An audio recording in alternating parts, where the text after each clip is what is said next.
नमस्कार दोस्तों, ज्ञान फेयर में आप सभी का स्वागत है।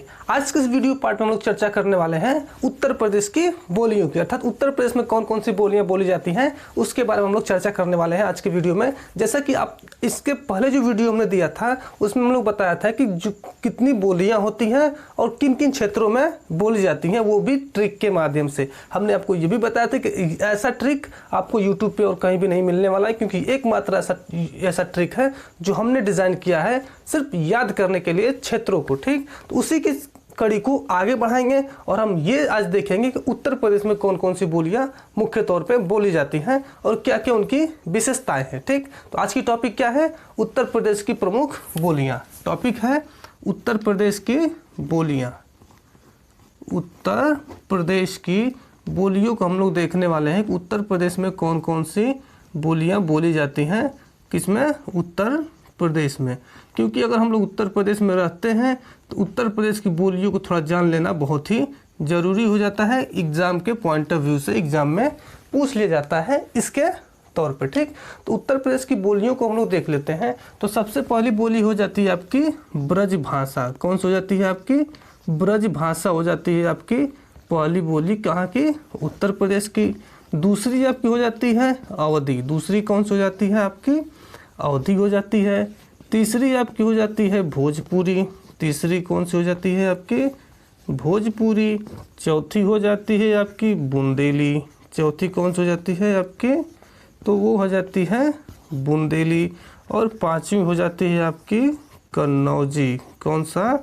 कन्नौजी।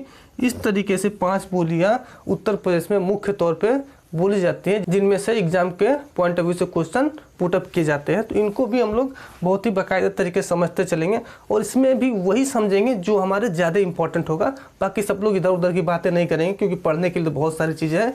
वही पढ़ें जो एग्जाम के पॉइंट ऑफ व्यू से मोस्ट हो। ठीक, तो चलिए हम इसको मिटाते हैं और 1 बाई 1 करके ब्रज भाषा, अवधी, भोजपुरी, बुंदेली, कन्नौजी को 1 बाई 1 करके समझते हैं। ठीक, अब हम लोग बात करते हैं ब्रज भाषा की। किसकी बात करेंगे हम लोग? तो हम लोग ब्रज भाषा की बात करने वाले हैं कि ब्रज भाषा में क्या क्या टॉपिक इंपॉर्टेंट होते हैं। तो ब्रज भाषा के सबसे पहले आपको पूछ दे कि ब्रज भाषा का प्राचीन नाम क्या है। ब्रज भाषा का अगर आपसे प्राचीन नाम पूछ दे, बहुत बार पूछा गया है, तो ब्रज भाषा का प्राचीन नाम है आपका सूरसेन। ब्रज भाषा का प्राचीन नाम क्या है? तो ब्रज भाषा का प्राचीन नाम है आपका सूरसेन। वर्तमान में क्या नाम है? ब्रज भाषा। अब ब्रज भाषा मतलब ब्रज, इसमें जो ब्रज है आपका, इस ब्रज का अर्थ होता है गोस्थली। क्या होता है? गोस्थली या फिर गोचारण। गोस्थली या फिर गोचारण होता है आपका ब्रज का अर्थ। इसका मतलब क्या होता है? गोचारण का मतलब कि गायों के चरने का स्थान। किसका? गायों के या फिर गाय के चरने का स्थान। गाय के चरने का स्थान क्या कहलाता है? गोस्थली कहलाता है। अर्थात जिन क्षेत्रों में गाय चरती हैं उसको हम लोग क्या बोलते हैं? गोस्थली बोलते हैं। आप तो ये ध्यान रखिएगा, क्वेश्चन पूछता है कि गोस्थली किसे बोलते हैं? गायों के जो चरने का स्थान होता है उसे गोस्थली बोलते हैं। टोटल मिला जुला के कहने की बात यह है कि गाय जो थी वो आपकी ब्रज भाषा वाले क्षेत्रों में बहुत ज़्यादा देखने को मिलती थी, अर्थात वहाँ पर गायों को बहुत ही ज़्यादा वैल्यू दिया जाता था। उसी को टोटल मिला जुला के यहाँ पे बात करने की कोशिश किया जा रहा है कि ब्रज भाषा अर्थात जहाँ पे गाय ज़्यादा निवास करती थी, रहती थी, चरण चारण अपना मतलब खान पीन व्यवस्था करती थी उसी को। ठीक, अब इनका प्रमुख केंद्र पूछ दे, क्या पूछ दे कि ब्रज भाषा का प्रमुख केंद्र कौन सा है? तो ब्रज भाषा का अगर केंद्र पूछ दे आपसे, तो ब्रज भाषा का केंद्र है आपका मथुरा। कौन सा? मथुरा। और आपका मथुरा के बाद आपका अगला है आपका मथुरा के बाद वृंदावन। मथुरा और वृंदावन है आपका ब्रज भाषा का केंद्र। अर्थात मथुरा के आसपास के जो क्षेत्र उसमें आपकी ब्रज भाषा बोली जाती है। उस मथुरा के आसपास के क्षेत्र को, मथुरा के आसपास के क्षेत्र को क्या बोला जाता है? तो मथुरा के आसपास के क्षेत्र को बोला जाता है ब्रजमंडल। मथुरा के आसपास के क्षेत्र को क्या बोला जाता है? तो मथुरा के आसपास के क्षेत्र को बोला जाता है ब्रजमंडल। क्या बोला जाता है? ब्रजमंडल बोला जाता है मथुरा के आसपास के क्षेत्र को। ठीक, क्वेश्चन पूछता है कि ब्रज भाषा किस अपभ्रंश से विकसित है? तो ब्रज भाषा आपकी सौरसेनी अपभ्रंश से विकसित है। किस अपभ्रंश से? अगर पूछ दे कि ब्रज भाषा किस अपभ्रंश से विकसित है, तो ब्रज भाषा आपकी सौरसेनी अपभ्रंश से विकसित है। किससे? सौरसेनी अपभ्रंश से विकसित है आपकी ब्रज भाषा किस अपभ्रंश से? सौर श्रेणी अपभ्रंश से विकसित है, आप लोग ध्यान रखिएगा, ठीक। और भी क्या पूछता है इसमें, पूछता है कि ब्रज भाषा का प्रमुख केंद्र तुमने बता ही दिया कि मथुरा और वृंदावन के आसपास जो क्षेत्र है वहीं ब्रज भाषा का सर्वाधिक प्रचलन देखी जाती है। ब्रज भाषा का पुराना नाम शूरसेन था। ब्रज भाषा को हमने क्या बताया कि मथुरा के आसपास के बोले जाते हैं, तुमने बता ही दिया। और गोस्थल या फिर गोचारण होता है ब्रज का अर्थ, ठीक। प्रमुख कवि पूछ देता है कि ब्रज भाषा के प्रमुख कवि कौन कौन से हैं, तो हम लोग बात कर लेते हैं ब्रज भाषा के प्रमुख कवि की। तो ब्रज भाषा के प्रमुख कवि हैं आपके तुलसीदास। कौन है आपके? तुलसीदास हैं। तुलसीदास के साथ साथ आपके सूरदास भी हैं। तुलसीदास, सूरदास, तुलसीदास, सूरदास, और उसके बाद सूरदास के बाद आपका केशवदास। तुलसीदास, सूरदास, केशवदास, बिहारी, एक बिहारी, शव पे भारी, ठीक। बिहारी, बिहारी के बाद आपका भूषण, भूषण के बाद आपका लल्लू लाल। कौन से? तो लल्लू लाल। ऐसे करके बहुत कवि हो जाते हैं आपके किसमें? ब्रज भाषा के अंदर। लेकिन मेन तौर पे जो लोग कवि हैं तुलसीदास, सूरदास, केशवदास, बिहारी, भूषण, लल्लू लाल, ये लोग मेन तौर पे कवि के रूप में देखे जाते हैं किसके? ब्रज भाषा के, ठीक। ब्रज भाषा के प्रमुख कृतियाँ की अगर बात करते हैं कि ब्रज भाषा की प्रमुख कृतियाँ कौन कौन सी हैं, तो प्रमुख अगर कृतियों की बात करते हैं कि प्रमुख कृतियाँ कौन कौन सी है आपकी ब्रज भाषा की, तो सबसे पहली कृति है आपकी सूर सागर। कौन सी है? सूर सागर प्रथम कृति है। उस पर दूसरी कृति है उद्धव शतक। कौन सा? उद्धव शतक आपकी अगली कृति हो जाती है किसकी? ब्रज भाषा की। और उसके बाद बिहारी सतसई। कौन सा? बिहारी सतसई आपकी अगली, सतसई अगली क्या हो जाती है आपकी कृति हो जाती है किसमें? ब्रज भाषा में, ठीक। तो ब्रज भाषा का प्राचीन नाम सूरसेन था। ब्रज का अर्थ गोस्थल या गोचारण होता था, गायों के चरने का स्थान। केंद्र मथुरा वृंदावन है। अपभ्रंश कौन सा है? सौरसेनी अपभ्रंश है। प्रमुख कवि तुलसीदास, सूरदास, केशवदास, बिहारी, भूषण, लल्लू लाल। और कृतियाँ सूर सागर, उद्धव शतक, बिहारी सतसई। आप लोग ध्यान रखिएगा, क्वेश्चन में पूछ सकता है कि ब्रज भाषा की कृतियाँ कौन सा है। 3-4 ऑप्शन दे देगा, उसमें से आपको सेलेक्ट करना होगा। तो आपको पता होना चाहिए उसे मेन इतनी मतलब मेन फ्रंट पे आपकी 3 कृतियाँ देखने को मिलती है। वैसे बहुत सारी कृतियाँ ऐसे हम लोग नहीं कर सकते, बस 3 ही हैं। बहुत सारी कृतियाँ, लेकिन जो इंपॉर्टेंट हम लोग उसकी बातें कर रहे हैं, ठीक। हमने पहले भी बता दिया था, हम वही पढ़ने वाले जो इंपॉर्टेंट होगा एग्जाम के पॉइंट ऑफ व्यू से, ठीक। अब इसमें कुछ विशेषता देखने को मिल जाती है। उस विशेष की अगर हम बात करें कि किसकी बात करें? विशेषता की।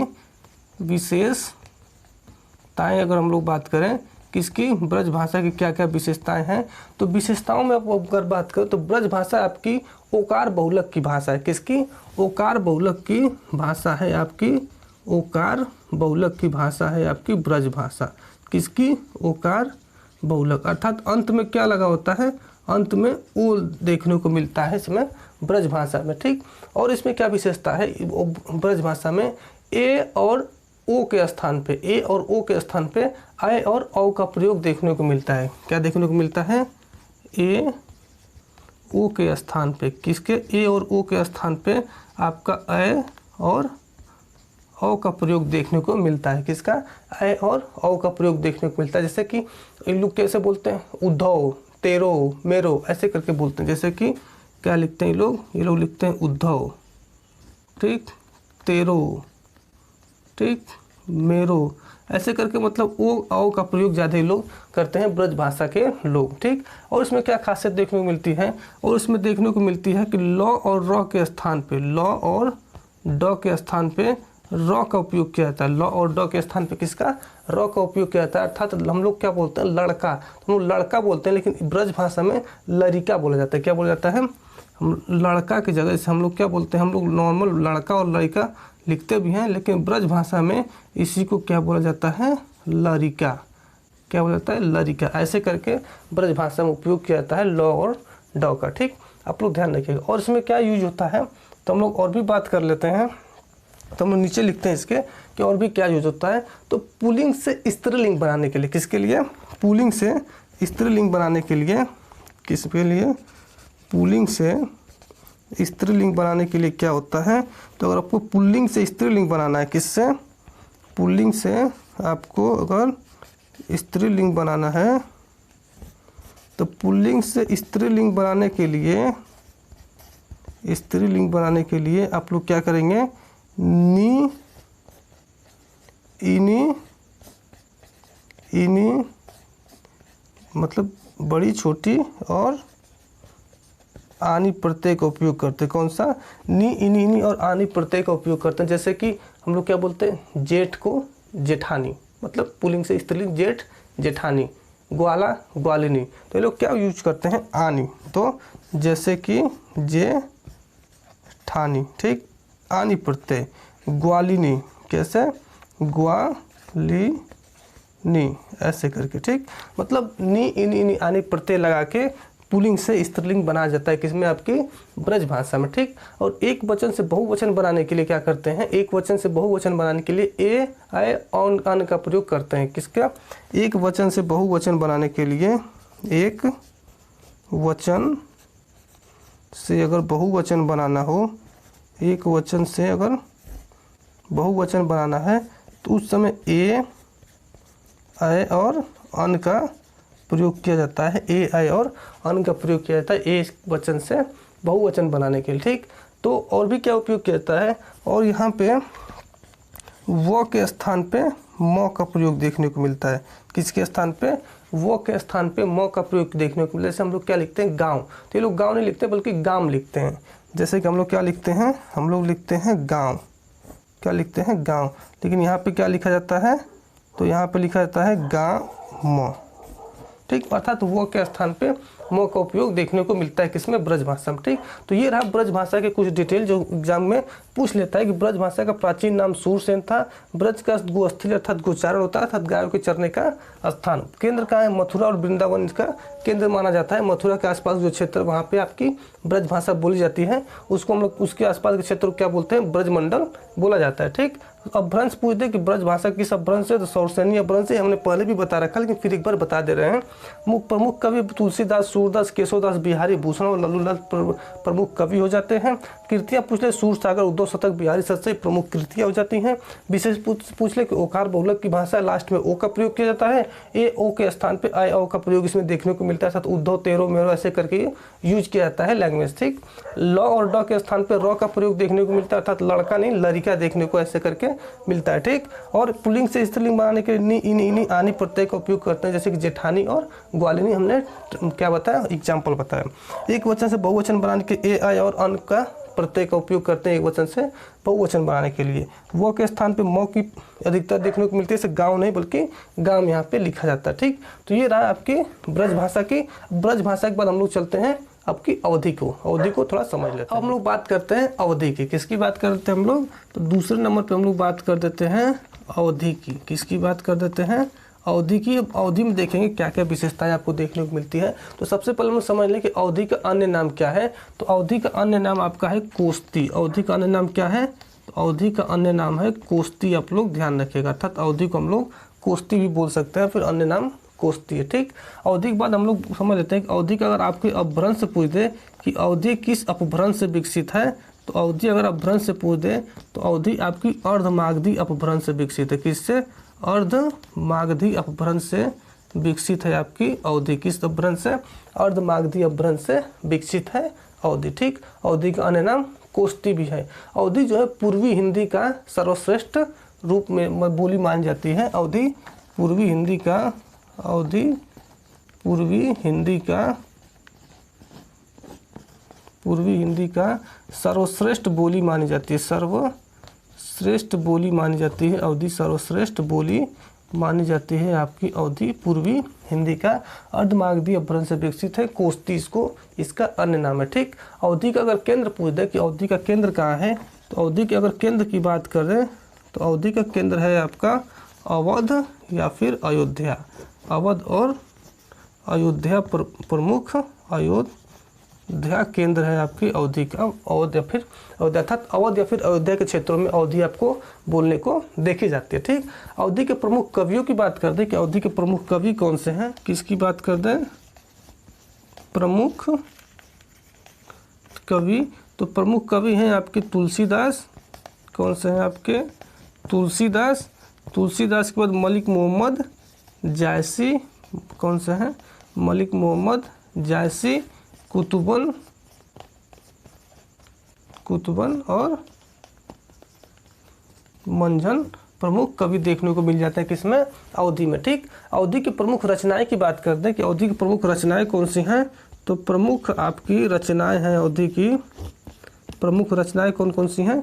तो प्रमुख रचनाएं हैं आपकी, सबसे पहले बात करें तुलसीदास की मलिक मोहम्मद जायसी की पद्मावत। मलिक मोहम्मद जायसी की रचना कौन सी है, पद्मावत है। किसकी, जायसी की रचना है कौन सी, पद्मावत, जो ठेठ अवधि में लिखी गई है। किस अवधि में लिखी गई है, ठेठ अवधि में लिखी गई है। आप लोग ध्यान रखिएगा, क्वेश्चन पूछता है कि ठेठ अवधि में कौन सी रचना लिखी गई है, तो मतलब कौन सी रचना रची गई है। तो ठेठ अवधि में पद्मावत रची गई, जो किसकी है, मलिक मोहम्मद जायसी की। ठीक, अगली रचना आपको देख ले, तो अगली रचना है आपकी रामचरितमानस। रामचरितमानस है आपकी अगली रचना, जो किसकी है, रामचरितमानस।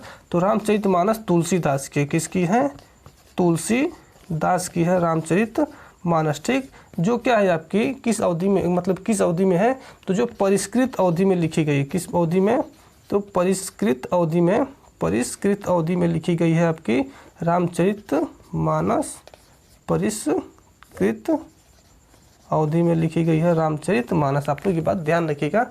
और पद्मावत मलिक मोहम्मद जायसी की है, ठेठ अवधि में लिखी गई है। रामचरितमानस क्या है, अब आपकी अवधि की सर्वश्रेष्ठ ग्रंथ माना जाता है। रामचरितमानस अवधि का सर्वश्रेष्ठ ग्रंथ माना जाता है। अवधि का सर्वश्रेष्ठ ग्रंथ माना जाता है। किसको, रामचरितमानस को अवधि का सर्वश्रेष्ठ ग्रंथ माना जाता है। अर्थात अर्धमागधी अपभ्रंश से विकसित हुई है। अन्य नाम कोष्ठी भी है। पूर्वी हिंदी का सर्वश्रेष्ठ बोली अवधि है। केंद्र अवध अयोध्या है। प्रमुख कवि तुलसीदास, जायसी, कुतुबुन, मंझन है। रचनाएं पद्मावत है मलिक मोहम्मद जायसी की, जो ठेठ अवधि में लिखी गई है। रामचरितमानस तुलसीदास की है, जो परिष्कृत अवधि में लिखी गई है। तो रामचरितमानस को अवधि का सर्वश्रेष्ठ ग्रंथ या फिर सर्वश्रेष्ठ रचना मानी जाती है। ठीक, इसमें कुछ और भी बात कर रहे हैं विशेषताओं की। तो अगर हम लोग विशेषताएं देखें तो क्या विशेषताएं हैं आपकी, अगर हम लोग बात कर दें किसकी, विशेषताएं, तो अगर हम लोग विशेषताएं देखें तो कौन कौन सी विशेषता देखने को मिल जाती है अवधि में। तो अवधि में भी सेम आपको ब्रज भाषा की तरह ल और ड के स्थान पर र इसमें भी उपयोग किया जाता है, लेकिन ये अकारांत बहुलक की भाषा है। किसकी है, अकारांत बहुलक की भाषा है आपकी अवधि। कौन सी भाषा है, अकारांत बहुलक की भाषा, अर्थात अंत में अ लगा होता है, तो ये तो नॉर्मल होता है, उससे कोई बड़ी बात नहीं है। अकारांत बहुलक की भाषा है। और भी क्या खासियत देखने को मिलती है, तो अब ये भी, इसमें भी ल और ड के स्थान पे र का प्रयोग देखने को मिलता है। किसमें, अवधि में भी। ठीक, और क्या देखने को मिलता है अवधि में, और देखने को मिलता है आपके ड़ के स्थान पे न का प्रयोग देखने को मिलता है अवधि में। अर्थात जैसे लिखा जाता है प्राण, जैसे क्या लिखा गया, प्राण, तो अवधि में आपको देखने को मिलेगा प्राण। प्राण को क्या लिखते हैं, प्राण लिखेंगे या फिर प्राण बोलेंगे किसमें, अवधि में। ठीक, अवधि में आपके संज्ञा के 3 रूप देखने को मिलते हैं। अवधि में संज्ञा के 3 रूप देखने को मिलते हैं। कौन, वो हो गया आपका घोर, घोरवा और घोरौना। घोर, घोरवा और घोरौना अवधि में संज्ञा के 3 रूप इस तरीके से आपको देखने को मिल जाते हैं। ठीक, तो ये रहा है आपकी टोटल अवधि के बारे में। कोष्ठी अन्य नाम है, अपभ्रंश अर्धमागधी, पूर्वी हिंदी का सर्वश्रेष्ठ बोली मान जाती है। अयोध्या अवध केंद्र है। प्रमुख कवि तुलसीदास, कुतुबुन, मंझन प्रमुख कवि हैं। रचनाएं पद्मावत है जायसी की, ठेठ अवधि में। रामचरितमानस तुलसीदास की, परिष्कृत अवधि में। अवधि का सर्वश्रेष्ठ ग्रंथ रामचरितमानस को माना जाता है। विशेषता अकारांत बहुलक की है। ल और ड के स्थान पर इसमें भी र का उपयोग किया जाता है, लेकिन र के स्थान पर न अर्थात प्राण नहीं, प्राण लिखा जाता है। इसमें संज्ञा के 3 रूप देखने को मिलते हैं, घोर, घोरवा, घोरौना। तो ये रहा हमारा पूरा अवधि के बारे में डिटेल जानकारी। अब हम लोग अवधि के बाद चलते हैं भोजपुरी को समझ लेते हैं, क्योंकि अगला हमारा तीसरा नंबर पर आता है भोजपुरी, उसको भी हम लोग समझ लेते हैं। अब हम लोग बात कर लेते हैं भोजपुरी की। किसकी बात कर लेते हैं, भोजपुरी की आपकी बात कर लेते हैं हम लोग, भोजपुरी की। किसकी बात कर लेते हैं, भोजपुरी की। ठीक, तो सबसे पहले पूछ देता है कि भोजपुरी किस अपभ्रंश से विकसित है। तो भोजपुरी की अगर हम लोग बात कर दें अपभ्रंश की, किसकी बात कर दें, अपभ्रंश की, किस अपभ्रंश से विकसित है, तो भोजपुरी आपकी मागधी अपभ्रंश से विकसित है। किस अपभ्रंश से, तो मागधी अपभ्रंश से विकसित है आपकी भोजपुरी। किस अपभ्रंश से, मागधी अपभ्रंश से। भोजपुरी का प्रमुख केंद्र पूछ दें तो भोजपुरी का प्रमुख केंद्र है आपका, भोजपुरी का केंद्र है आपका भोजपुर। कहाँ है, भोजपुर। अर्थात भोजपुर कहाँ पड़ता है, बिहार में पड़ता है। अर्थात भोजपुर गांव के नाम पे ही भोजपुरी शब्द की उत्पत्ति हुई। अर्थात बिहार में एक क्षेत्र है भोजपुर, उसी भोजपुर गांव के नाम पे ही आपकी भोजपुरी शब्द की उत्पत्ति हुई। आप लोग ये बात ध्यान रखिएगा। ठीक, भोजपुरी शब्द का सर्वप्रथम प्रयोग किसने किया था, तो भोजपुरी शब्द का सर्वप्रथम अगर प्रयोग पूछ दे कि भोजपुरी शब्द का सर्वप्रथम प्रयोग किसने किया था, तो सर्वप्रथम प्रयोग किया था आपका अंग्रेजी विद्वान, मतलब अंग्रेज का रहने वाला था। तो अंग्रेज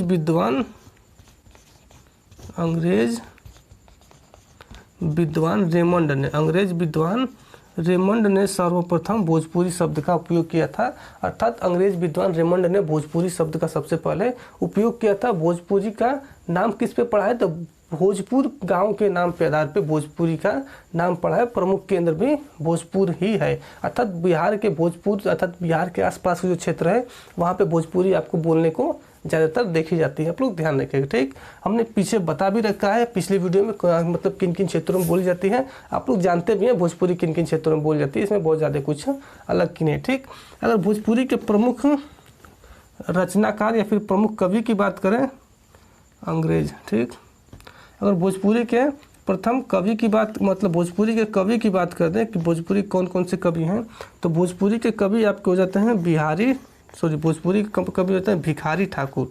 कौन हो जाते हैं, तो हो जाते हैं आपके भिखारी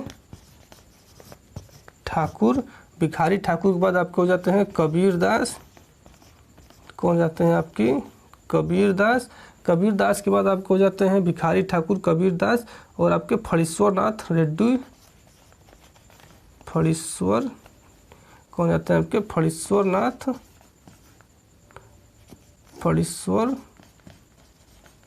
नाथ रेडू। ठीक, भिखारी ठाकुर, कबीर दास, फणीश्वर नाथ रेडू, और आपके कौन हो जाते हैं, राहुल सांकृत्यायन। कौन जाते हैं, राहुल सांकृत्यायन आपके हो जाते हैं, मतलब राहुल सांकृत्यायन आपके हो जाते हैं। ऐसे करके बहुत सारे कवि हो जाते हैं, तो हम लोग इतना ज़्यादा नहीं देखेंगे। भिखारी ठाकुर की बात कर देते हैं।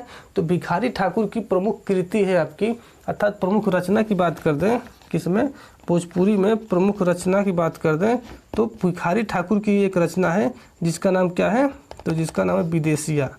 नाम क्या है, विदेशिया है आपकी भिखारी ठाकुर की, जो एक क्या है, जो एक लोक नृत्य है। विदेशिया जो रचना है, ये रचना एक लोक नृत्य है। क्या है, लोक नृत्य, जो किसकी है, भिखारी ठाकुर की है, लोक नृत्य विदेशिया। ठीक, क्वेश्चन ये भी पूछता है कि भोजपुरी क्या मतलब भारत से बाहर भी कहीं बोली जाती है, तो भोजपुरी भारत से बाहर अन्य देशों में भी बोली जाती है। तो भोजपुरी किन किन देशों में बोली जाती है उसकी बात कर ले, तो भोजपुरी किन देशों में बोली जाती है, तो सबसे पहले आप लोग बात कर लेते हैं मॉरिशस की।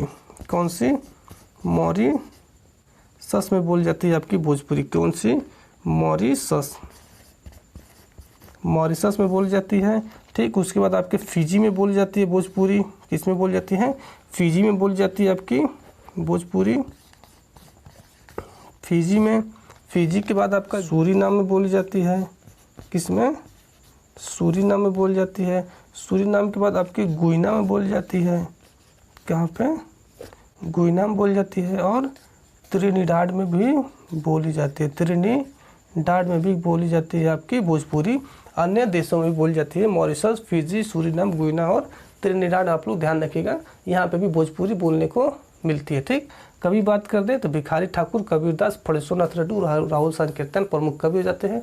प्रमुख रचना की बात करें तो विदेशिया है, जो किसकी, राहुल मतलब भिखारी ठाकुर की है, जो एक प्रकार का लोक नृत्य। ठीक, इसमें विशेषता सबसे बड़ी क्या देखी जाती है भोजपुरी में, तो भोजपुरी में अगर सबसे बड़ी विशेषता देखी जाए तो भोजपुरी भी आपकी, इसमें भी संज्ञा के 3 रूप देखने को मिलते हैं। भोजपुरी में भी संज्ञा के 3 रूप देखने को मिलते हैं। भोजपुरी में संज्ञा के 3 रूप देखने को मिलते हैं। संज्ञा के 3 रूप देखने को मिलते हैं। वो कौन कौन से हैं? तो वो है आपका घोड़ा, घोरौआ, घोड़ा, घोरवा और घोरौआ।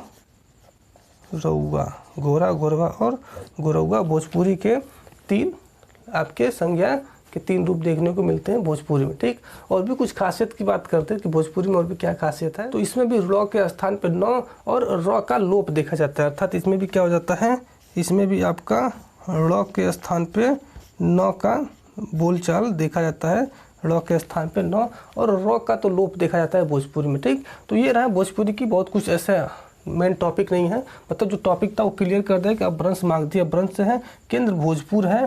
प्रथम प्रयोग किसने किया था? अंग्रेज विद्वान रेमंड ने किया था। कवि भिखारी ठाकुर, कबीरदास, फणीश्वरनाथ रेड्डी और राहुल सांकृत्यायन प्रमुख कवि माने जाते हैं। रचना विदेशिया है, जो एक प्रकार का लोक नृत्य है, किसकी है? भिखारी ठाकुर की है। मॉरिशस, फिजी, सूरीनाम, गुइना, त्रिनिदाद आदि देशों में भी भोजपुरी आपको बोलने को देखी जाती है। भोजपुरी के 3 रूप घोर, घोरवा और घोड़ा, घोरवा और घोरौआ 3 लिंग मतलब 3 आपके संज्ञा के रूप देखने को मिल जाते हैं। ठीक, इस तरीके से इसमें ड़ के स्थान पर न का उपयोग किया जाता है। तो ये रहा भोजपुरी की मतलब कुछ कॉन्सेप्ट, मतलब कि जो आपके एग्जाम के पॉइंट ऑफ व्यू से इंपॉर्टेंट है। अब लोग भोजपुरी की बात चलते हैं खड़ी बोली में। किस में चलते हैं? खड़ी बोली को समझ लेते हैं। अब हम लोग बात करते हैं खड़ी बोली की। किसकी बात करते हैं हम लोग? खड़ी बोली की हम लोग बात करते हैं कि खड़ी बोली में क्या क्या विशेषता है उसको हम लोग देख लेते हैं। किसकी? खड़ी बोली। ठीक, खड़ी बोली को हम लोग कौरवी भी बोलते हैं। खड़ी बोली को क्या बोलते हैं? तो खड़ी बोली को हम लोग कौरवी भी बोलते हैं। खड़ी बोली का अर्थ क्या होता है? तो खड़ी बोली का अर्थ होता है मानक हिंदी। आपसे अगर पूछ दे कि खड़ी बोली का अर्थ क्या होता है, तो खड़ी बोली का अर्थ आपका होता है मानक हिंदी। खड़ी बोली का अर्थ मानक हिंदी होता है। ये कई बार पूछा जाए, आप लोग इसको ध्यान रखिएगा। ठीक, अब खड़ी बोली का केंद्र अगर पूछ दे कि खड़ी बोली का केंद्र कहाँ है, तो खड़ी बोली के अगर केंद्र की बात कर दें तो खड़ी बोली का केंद्र आपका मेरठ और दिल्ली के आसपास का एरिया है। मेरठ और दिल्ली के आसपास का क्षेत्र खड़ी बोली का केंद्र माना जाता है। खड़ी बोली किस अपभ्रंश से पूछ दे, खड़ी बोली किस अपभ्रंश से विकसित है, तो खड़ी बोली का अगर अपभ्रंश से पूछ दे आपके खड़ी बोली का अगर अपभ्रंश, तो खड़ी बोली भी आपके सौर श्रेणी अपभ्रंश से विकसित है। किससे? सौर श्रेणी अपभ्रंश से विकसित है। ठीक, अब खड़ी बोली में कुछ चीज़ें देखने को मिल जाती हैं कि खड़ी बोली को कौरवी नाम किसने दिया था? कौन सा नाम? कौरवी नाम किसने दिया था? खड़ी बोली को कौन सा नाम? कौरवी। तो खड़ी बोली को कौरवी नाम दिया था आपका राहुल सांकृत्यायन ने। किसने? राहुल सांकृत्यायन ने आपका खड़ी बोली का नाम कौरवी दिया था। राहुल सांकृत्यायन ने क्या दिया था? कौरवी नाम दिया था। ठीक, और पूछ ले कि खड़ी बोली को और भी कुछ नाम दिया गया था, तो जी एक आपके थे लियाकत, खड़ी बोली का अब्दुल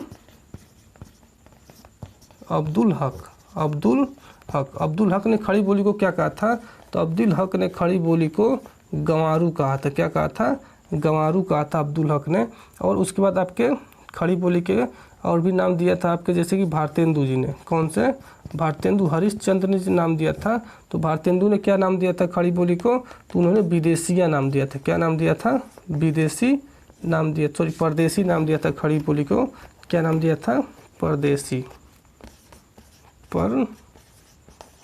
नाम दिया था भारतेंदु जी ने। और उसके बाद भारतेंदु के बाद आप क्या आते हैं? वो गिलक्रास्ट। कौन आते हैं? गिलक्रास्ट ने क्या नाम दिया था? तो गिलक्रास्ट ने टंकसाली नाम दिया था। क्या नाम दिया था? टंकसाली नाम दिया था आपके गिलक्रास्ट ने। ठीक, तो इस तरह हो जाते हैं भोजपुरी के अलग अलग नाम। कौरवी दिया था राहुल सांकृत्यायन ने, गंवारू बोला था अब्दुल हक ने, परदेसी बोला था भारतेंदु, टंकसाली बोला था गिलक्रास्ट ने। इस तरीके से इसके भोजपुरी के नाम भी देखने को मिल जाते हैं। ठीक, अब पूछता है कि भोजपुरी के प्रथम कवि कौन से हैं? तो भोजपुरी के प्रथम कवि अमीर खुसरो हैं। भोजपुरी के प्रथम कवि की बात कर दें तो भोजपुरी की अगर बात कर दें प्रथम कवि की हम लोग बात कर लेते हैं कि प्रथम कवि कौन से हैं। तो प्रथम कवि माने जाते हैं आपकी अमीर खुसरो। कौन माने जाते हैं?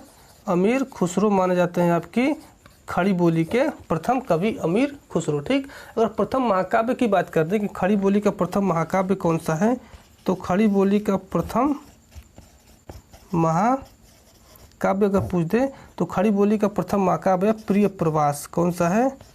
प्रिय प्रवास है आपकी खड़ी बोली का प्रथम महाकाव्य, जो किसका है? अयोध्या सिंह हरिऔध का है। किसका? अयोध्या सिंह हरिऔध का है आपका प्रिय प्रवास। अयोध्या सिंह हरिऔध का, अयोध्या सिंह हरिऔध का है आपका प्रिय प्रवास, अयोध्या सिंह हरिऔध का प्रथम महाकाव्य। सर्वश्रेष्ठ महाकाव्य पूछ दे तो सर्वश्रेष्ठ महाकाव्य की अगर बात करते हैं हम लोग, किसकी? सर्वश्रेष्ठ महाकाव्य, सर्वश्रेष्ठ महाकाव्य की बात कर लें, किसका? खड़ी बोली का सर्वश्रेष्ठ महाकाव्य कामायनी। कौन सी है? कामायनी है, जो किसकी है? जयशंकर प्रसाद की। किसकी है? जयशंकर प्रसाद की है कामायनी आपकी सर्वश्रेष्ठ महाकाव्य। जयशंकर प्रसाद की कामायनी सर्वश्रेष्ठ महाकाव्य मानी जाती है। ठीक, सर्वप्रथम प्रयोग किसने किया था? सबसे पूछ दे कि सर्वप्रथम प्रयोग किसने किया था? किसका? खड़ी बोली का। तो सर्वप्रथम प्रयोग आपने किया था लल्लू लाल व सदल मिश्र ने। पूछ ले सर्वप्रथम प्रयोग, पूछ दे कि सर्वप्रथम प्रयोग किसने किया था आपकी खड़ी बोली का? तो वो किया था आपका लल्लू लाल। किसने? लल्लू लाल व सदल मिश्र ने। किसने?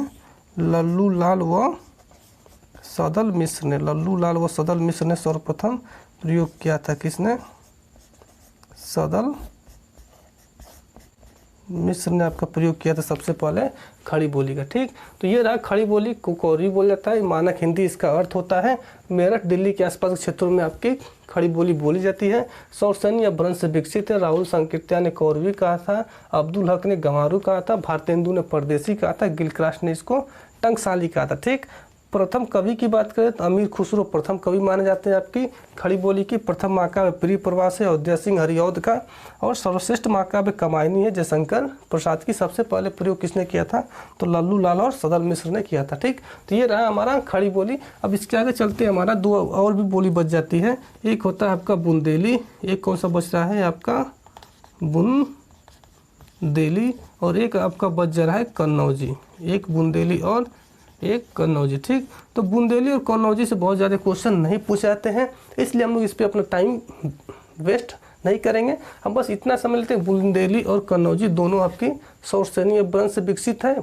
बुंदेली भी आपकी बुंदेल क्षेत्र के आसपास में बोली जाती है, कन्नौजी कन्नौज के आसपास के क्षेत्र में बोली जाती है। अब किन क्षेत्रों में बोली जाती है इसके लिए आप पिछली वीडियो हमारी देख सकते हैं, उसमें हम लोग ट्रिक के माध्यम से सारे क्षेत्रों को आपको याद कराने की कोशिश की है। उसमें हमने सबको बताया कि बुंदेली किस क्षेत्र में बोली जाती है और कन्नौजी किस क्षेत्र में बोली जाती है। ठीक, तो हम लोग इसको बहुत ज़्यादा लंबा ना करते हुए आज की वीडियो को यहीं तक रखते हैं और फिलहाल आपसे लेते हैं विदा, और आज के लिए धन्यवाद।